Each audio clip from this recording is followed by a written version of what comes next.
Everyone, welcome back to complete beauty parlour course classes. जैसा कि आप सबको पता है, हमारी बेसिक टू एडवांस की क्लासेस चल रही है और आज क्लास होगी थ्रेडिंग पर। थ्रेडिंग की शेप कैसे लाते हैं, थ्रेड कैसे चलाते हैं, सब मैं आपको इस क्लास में बताऊंगी, तो क्लास में एंड तक जरूर बने रहना। तो थ्रेडिंग की शेप हमारी फेस शेप के अकॉर्डिंग आती है। जैसे हमारी फेस शेप होगी उसी के अकॉर्डिंग हम थ्रेडिंग की शेप भी लाते हैं। तो मैं आपको थोड़ा सा पहले फेस शेप और थ्रेडिंग का बता देती हूँ कि फेस शेप के अकॉर्डिंग थ्रेडिंग कैसे बनाते हैं। सबसे पहले बात करते हैं ओवल फेस शेप की, जो कि सबसे अच्छा फेस शेप माना जाता है। और जिसका भी ओवल फेस शेप होता है उनकी आईब्रो बहुत ही सॉफ्ट एंगल में बनती है, मतलब बाहर की साइड थोड़ा सा एंगल आता है। अगर राउंड फेस शेप है तो लिफ्टेड एंगल की आईब्रो बनेगी, मतलब थोड़ी सी उठी हुई आईब्रो बनेगी, क्योंकि आपका राउंड फेस है तो उस पर उठी हुई आईब्रो ज्यादा अच्छी लगेगी। अगर लॉन्ग फेस शेप है तो फ्लैट आईब्रो ज्यादा अच्छी लगेगी। आप उसमें थोड़ा सा आर्च भी दे सकते हो, बट फ्लैट आईब्रो ज्यादा अच्छी लगेगी। इसके बाद स्क्वायर शेप आती है, तो उसमें आपकी आईब्रो थोड़ी थिक होती है और हल्का सा उसमें आर्च भी दिखता है, तो काफी अच्छी लगती है ये। और अगर आपके पास कोई ऐसी आईब्रो आ गई जैसा आपको फोटो में दिख रहा है, कटी हुई,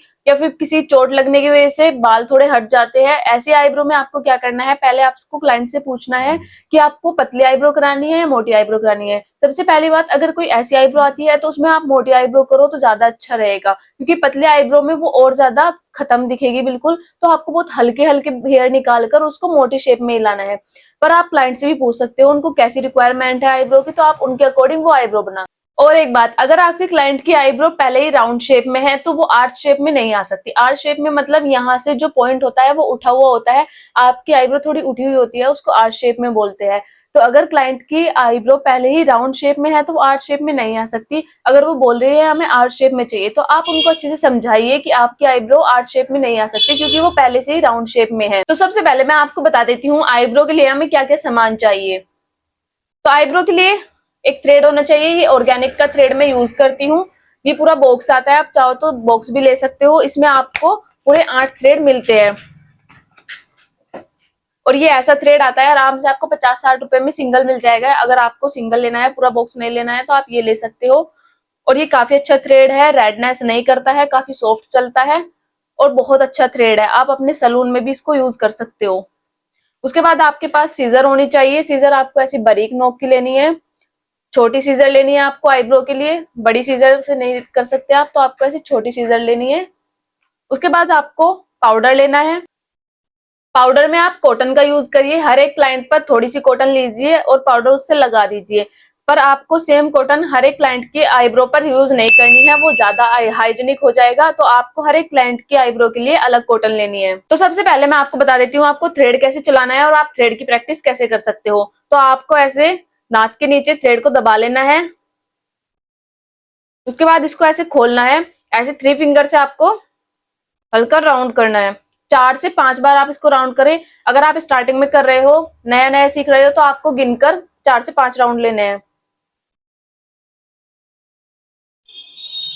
उसके बाद आप इसमें ऐसे अपना थंब भी फंसा लीजिए और इसको ऐसे खोल कर रखिए।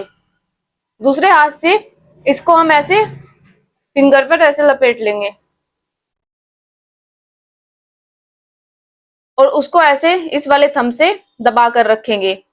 तो आपको इस वाले हैंड से अपने फर्स्ट फिंगर और थंब का यूज करना है और इसमें ऐसे अपने दूसरे वाले हैंड में थ्रेड को ऐसे खोल कर रखना है। तो ये एक सीजर टाइप में बन जाएगा, जिससे आप अपने आईब्रो के हेयर निकाल सकते हो। तो आपको ये चलाना कैसे है, मैं चलाना बताती हूँ आपको। इतनी आपको पहले प्रैक्टिस करनी है, उसके बाद आपको चलाकर देखना है चलाते कैसे है। तो मैं आपको बताती हूँ। आपको ऐसे फेस पीछे की साइड लेके जाना है। अगर आप फेस ऐसे खींचोगे तो आपका जो ये बीच में ये हमने बनाया था सीजर, तो ये ऐसे आगे की साइड आएगा। इसमें आपको अपने हेयर फंसाने हैं और इसको ऐसे खींचना है। और इस वाले थंब से हम इस वाले थ्रेड को नीचे की साइड करेंगे तो ये ऐसे इधर की साइड आएगा। जब ये इधर आ जाएगा तो आपको इस वाली फिंगर से ऐसे ये खोल देना है, तो ये फिर से बड़ा हो जाएगा। ऐसे आपको प्रैक्टिस करनी है।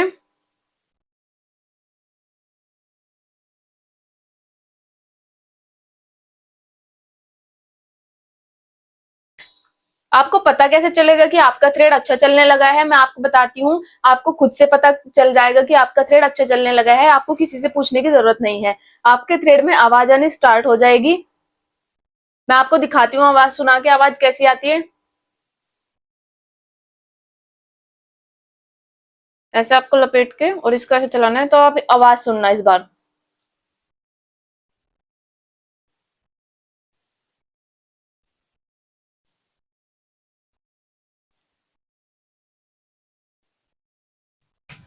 अगर आपके थ्रेड में भी ऐसी आवाज आनी स्टार्ट हो जाए तो आप समझ जाना कि आपसे थ्रेड अच्छा चलाना आ गया है, और उसके बाद ही आप अपना आगे का प्रोसेस करिए, मतलब अपनी प्रैक्टिस करिए। अगर आपको थ्रेड चलाना अच्छे से आ गया है तो उसके बाद आपको प्रैक्टिस कैसे करनी है, आपको डायरेक्ट आईब्रो नहीं बनानी है। आपने सोचा कि आपको थ्रेड चलाना आ गया है तो आप किसी की भी आईब्रो बना दो, ऐसा नहीं करना है आपको। उससे क्या होगा, उससे आईब्रो खराब भी हो सकती है। तो पहले आपको प्रैक्टिस करनी है अच्छे से थ्रेड चलाने की, उसके बाद आपको हैंड के या लेग के हेयर निकाल कर देखने हैं। निकालने आपको कैसे है, जिस साइड हैंड के हेयर की डायरेक्शन होगी उससे दूसरी साइड आपको थ्रेड चलाना है और उधर से आपको हेयर निकालने हैं। तो पहले आपको हैंड के और लेग के हेयर निकाल कर देखने हैं। अगर आप पे वो वाले हेयर अच्छे से निकालने आ जाए, उसके बाद आप फोरहेड करिए और अपर लिप्स करिए। डायरेक्ट आईब्रो पर आपको नहीं आना है, उसके बाद भी आप फोरहेड और अपर लिप्स करिए। अगर आपके फोरहेड और अपर लिप्स भी अच्छे से हो जाए तो उसके बाद आप आईब्रो पर आइए। और आईब्रो पर भी आपको डायरेक्ट शेप नहीं देनी है। आईब्रो पर आपको क्या करना है, जो ऊपर की साइड के हेयर होते हैं उनको बहुत दूर से आपको चलाना है, थ्रेड ज्यादा पास नहीं लाना है, वरना आईब्रो में कट भी लग सकता है अगर आपको प्रैक्टिस नहीं है। तो पहले आपको ऊपर के हेयर निकाल कर देखने हैं। अगर आप 10 से 15 थ्रेडिंग के हेयर ऊपर से निकाल दोगे तो उसके बाद ही आप शेप देना। तो मैंने आपको बता दिया है आपको प्रैक्टिस कैसे करनी है, आप ऐसे ही प्रैक्टिस करना, जल्दीबाजी नहीं करनी है। आपको बहुत आराम से सीखना है, क्योंकि थ्रेडिंग का काम ऐसा ही है, अगर आप जल्दीबाजी करोगे तो उसमें कट भी लग सकता है। अगर आप क्लाइंट के कर रहे हो, अपने घर में भी किसी कर रहे हो, तो उनकी आईब्रो खराब हो सकती है। तो पहले आपको अच्छे से प्रैक्टिस करनी है, उसके बाद ही आईब्रो की शेप देनी है। तो चलो मैं आपको प्रैक्टिकली करके दिखाती हूँ आईब्रो कैसे बनाते हैं और कैसे हमें शेप देनी है। तो इनके आईब्रो मैं आपको करके दिखाती हूँ। सबसे पहले अच्छे से पाउडर लगा लेंगे। इसको लगाने के बाद हल्का ऐसे पोंछ लेंगे ताकि ज्यादा ना लगे। उसके बाद जो ये एक्स्ट्रा हेयर ऊपर निकले हुए हैं इनको सीजर से कट कर देंगे, बिल्कुल सीधे। आपको जो सीजर है बिल्कुल सीधी ऐसे चलानी है, इससे ना तो ज्यादा हेयर कट होंगे ना आपकी आईब्रो बारीक होगी, वरना आप ऐसे करके अगर तिरछी ऐसे चलाओगे तो आगे से आईब्रो कट हो जाएगी। इसलिए आपको बिल्कुल ऐसे सीजर को रखकर और ऐसे सीधे चलाना है। उसके बाद बीच के जो हेयर है पहले हम इनको निकालेंगे। इसको निकालने के लिए आपको ऐसे रखना है थ्रेड को और ऐसे चलाना है तिरछा करके।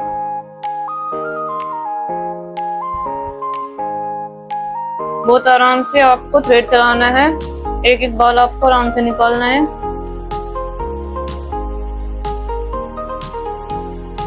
बीच के हेयर निकलने के बाद हम पहले ऊपर के हेयर निकालेंगे। ऊपर के एक्स्ट्रा जो हेयर हमें दिख रहे हैं वही हम निकालेंगे, ज्यादा आईब्रो के करीब नहीं जाएंगे।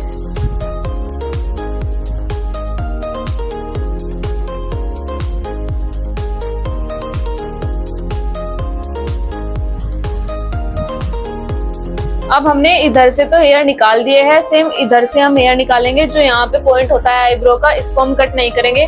अगर आपको आर्च शेप चाहिए तो इस वाले पॉइंट को आप कट मत करो। इधर से हम हेयर को निकालेंगे बहुत आराम से।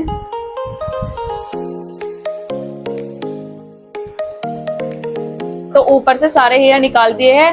अब नीचे की शेप देंगे, उससे पहले आपको आईब्रो को ऐसे स्ट्रेच करके पकड़वा लेना है।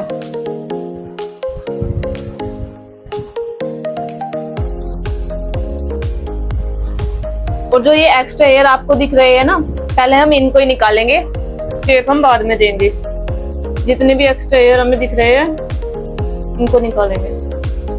पहले ही आपको आईब्रो बारीक नहीं करनी है, मोटी रखनी है। अगर आपको आपके क्लाइंट बोले उनको बारीक आईब्रो चाहिए तो उसके बाद आप निकाल सकते हो।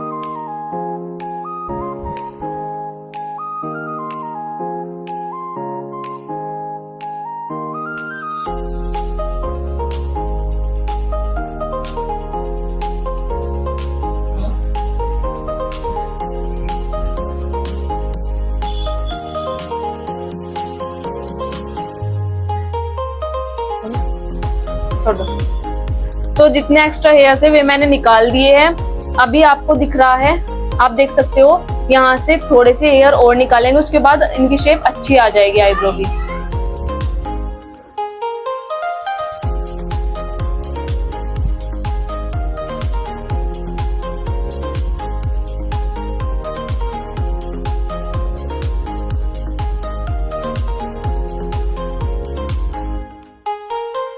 शेप देने के बाद आपको नीचे भी देखना है, यहाँ पे छोटे छोटे हेयर रहते हैं तो उनको भी आपको अच्छे से निकाल देना है। पकड़ो एक दो।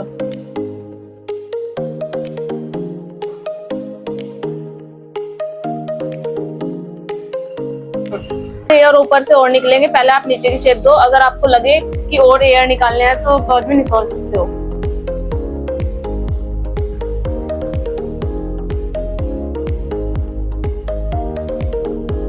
आगे से हम थोड़े से एयर निकालेंगे, एक दो फिनिशिंग के लिए।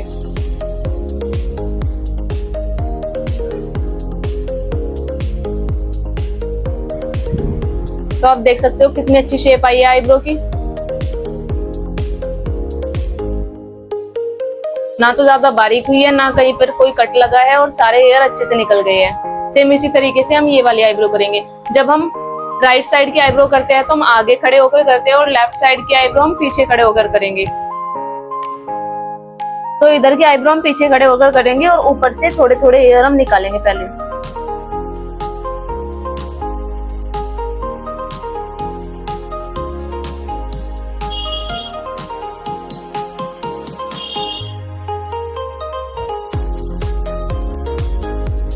को पॉइंट को नहीं कट करना है।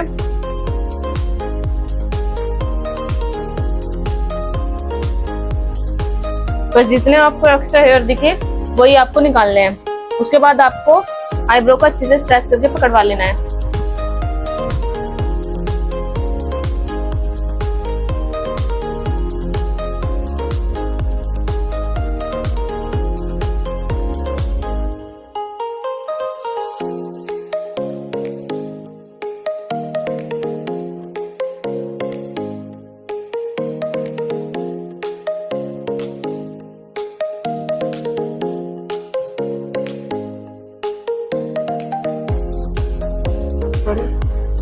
अगर आप पीछे खड़े होकर आईब्रो बनाओगे तो पहले आपको एक्स्ट्रा हेयर निकालने हैं, उसके बाद छोड़कर देख लेना है कहीं पर अगर आपको दिखे कि शेप आनी रह रही है तो आप दोबारा पकड़ के दोबारा शेप दीजिए अच्छे से, क्योंकि पीछे खड़े होकर आपको दिखेगा नहीं कि कैसे शेप आ रही है। इस वजह से एक बार छोड़कर आप देख लीजिए, उसके बाद फिर से हेयर निकाल दीजिए अगर आपको कोई लगे तो।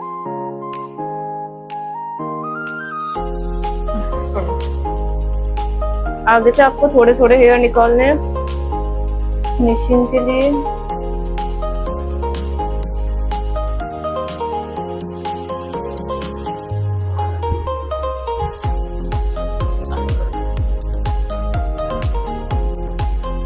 तो आप देख सकते हो शेप कितनी अच्छी आई है।